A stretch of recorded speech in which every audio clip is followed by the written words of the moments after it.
Hi hello welcome to our channel. ఎన్నో క్షేత్రాలను దక్షిణ కాశీగా పిలుస్తున్న దక్షిణ కైలాసంగా పేరుగాంచింది మాత్రం ఒక్క శ్రీకాళహస్తీశ్వర ఆలయమే. పంచభూత లింగాలలో ఒకటైన వాయులింగం కొలువై ఉన్న ఈ ఆలయంలో అడుగుపెట్టినంతనే భక్తులకు ముక్తి లభిస్తుందంటారు. అంతేకాదు సర్పదోష, రాహుకేత, గ్రహదోష నివారణలకు దేశంలోనే పేరుగాంచిన పుణ్యక్షేత్రం ఇది. నమఃశివాయలో నా అంటే నభము అనగా ఆకాశం, మా అంటే మరుత్ అనగా వాయువు, సి అంటే సికి అనగా అగ్ని, వా అంటే వారి అనగా జలం, యా అంటే యజ్ఞం అనగా భూమి. ఈ ఐదింటికి ఓంకార నామాన్ని చేర్చి ఉచ్చరించటం వల్ల ఆదిదేవుని అనుగ్రహం పొంది సర్వపాపాలు హరించిపోతాయని పురాణాలు ఘోషిస్తున్నాయి. అలాంటి పంచభూతాత్మకుడైన పరమశివుడు వాయులింగం రూపంలో ఉద్భవించిన క్షేత్రమే ఆంధ్రప్రదేశ్ రాష్ట్రం చిత్తూరు జిల్లాలోని కాళహస్తిలో ఉన్న శ్రీకాళహస్తీశ్వర ఆలయం. మిగిలిన 4 పృథ్వీలింగం, జలలింగం, అగ్నిలింగం, ఆకాశలింగం తమిళనాడులో ఉన్నాయి. కాళహస్తీశ్వరుడు వాయులింగం రూపంలో ఉన్నాడంటానికి ప్రతీకగా గర్భాలయంలో లింగం పక్కన ఉన్న 2 దీపాల్లో ఒకటి ఎప్పుడూ గాలికి కదులుతూ ఉంటుందట.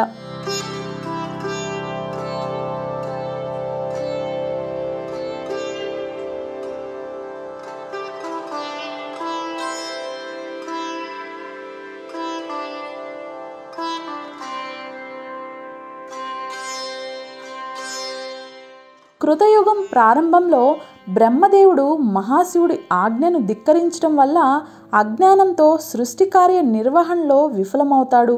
పోగొట్టుకున్న జ్ఞానాన్ని తిరిగి పొందేందుకు కైలాసంలో తేజో విరాజితమైన శివానందైక నిలయం అనే శిఖరాన్ని తన భుజస్కంధాలపై తీసుకొని భూలోకంలో ఓ పవిత్ర ప్రదేశంలో ప్రతిష్ఠించి పూజించాలనుకుంటాడు. ఆ ప్రకారంగా శివానందైక శిఖరాన్ని కాశీక్షేత్రానికి 190 యోజనాల దూరంలో దించుతాడు బ్రహ్మ. అక్కడ పంచముఖాలతో కూడిన మహాశివుడి విగ్రహాన్ని ప్రతిష్ఠించి పూజలు చేసి శాపం నుంచి విమోచనం పొందుతాడు. అలా శ్రీకాళహస్తి క్షేత్రం దక్షిణ కైలాసంగా ప్రఖ్యాతి పొందింది. ప్రస్తుతం దాదాపు 5,500 ఎకరాల్లో ఈ కైలాసం విస్తరించి ఉంది. బ్రహ్మదేవుడి మాదిరిగానే వాయులింగేశ్వరుడి దేవేరి అయిన పార్వతీదేవి కూడా శివుడి కోసం తపస్సు చేసి జ్ఞానామృతాన్ని పొందటంతో ఈ క్షేత్రంలో జ్ఞాన ప్రసూనాంబికగా కొలువు తీరింది.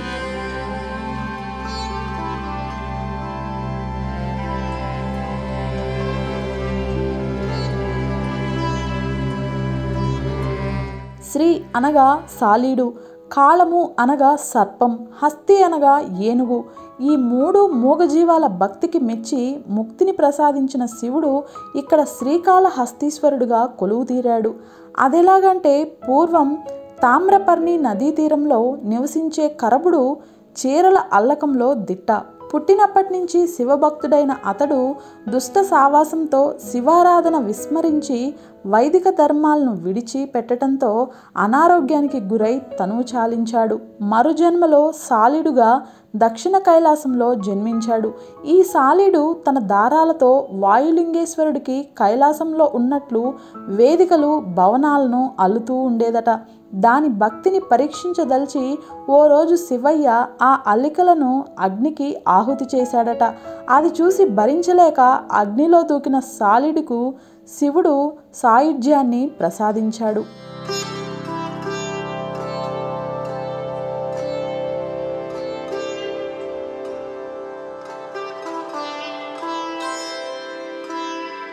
కాళము అనగా సర్పం, హస్తి అనగా ఏనుగుల కథ కూడా ఇలాంటిదే. లోగడ 2 శివభక్తుల పూర్వజన్మ పాపాలతో అష్టకష్టాలు పడుతూ వచ్చారు. ఆ 2 మరుజన్మలో దక్షిణ కైలాసంలో సర్పం, ఏనుగు రూపాల్లో జన్మించారు. పాము రోజు ఓ మణిని తీసుకొచ్చి లింగానికి అర్పించి పూజలు చేస్తూ ఉండేది. కొన్నాళ్లకు అక్కడ లింగాన్ని చూసిన ఏనుగు స్వర్ణముఖి నదిలో స్నానమాచరించి తొండంతో నీళ్లు తెచ్చి లింగానికి అభిషేకం చేసి మారేడు బిల్వపత్రాలతో శివార్చన చేయటం మొదలుపెట్టింది. అయితే ఏనుగు మరుసటి రోజు వచ్చేసరికి మారేడు దళాలన్నీ కింద పడిపోయి ఉండేవి. అది చూసి ఏనుగు అసంతృప్తి చెందేది. సర్పం కూడా తాను దేవుడికి అర్పిస్తున్న మణి కింద పడిపోయి ఉండటం వల్ల ఎందుకిలా జరుగుతుందని ఆలోచించింది. విషయం తెలుసుకుందామని ఓ రోజు లింగాన్ని చుట్టుకొని పడుకుంది.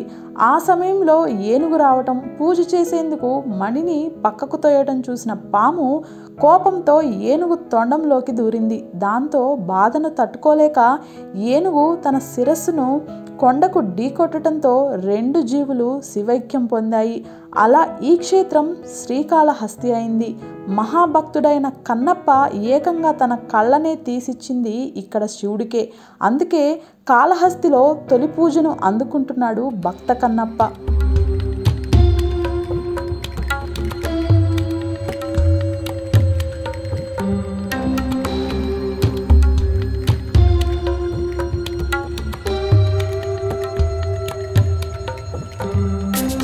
పుత్రశోకానికి గురైన వశిష్ఠ మహర్షికి దక్షిణ కైలాసంలోనే పంచముఖ నాగలింగేశ్వరునిగా దర్శనమిచ్చాడట శివయ్య.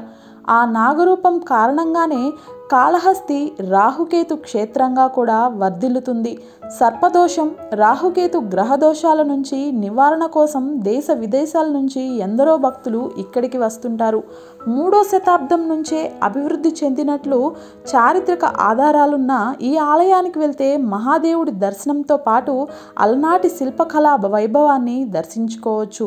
పాతాళ వినాయకుడు, శ్రీకృష్ణదేవరాయల విజయస్తంభం, జల వినాయకుడి ఆలయం, భరద్వాజ తీర్థం, 1000 లింగాల తీర్థం, ఆలయానికి దక్షిణం వైపున ఉన్న బ్రహ్మగుడి, ఇలా దర్శించుకోదగ్గ ప్రదేశాలు ఎన్నో ఉన్నాయి కాళహస్తిలో.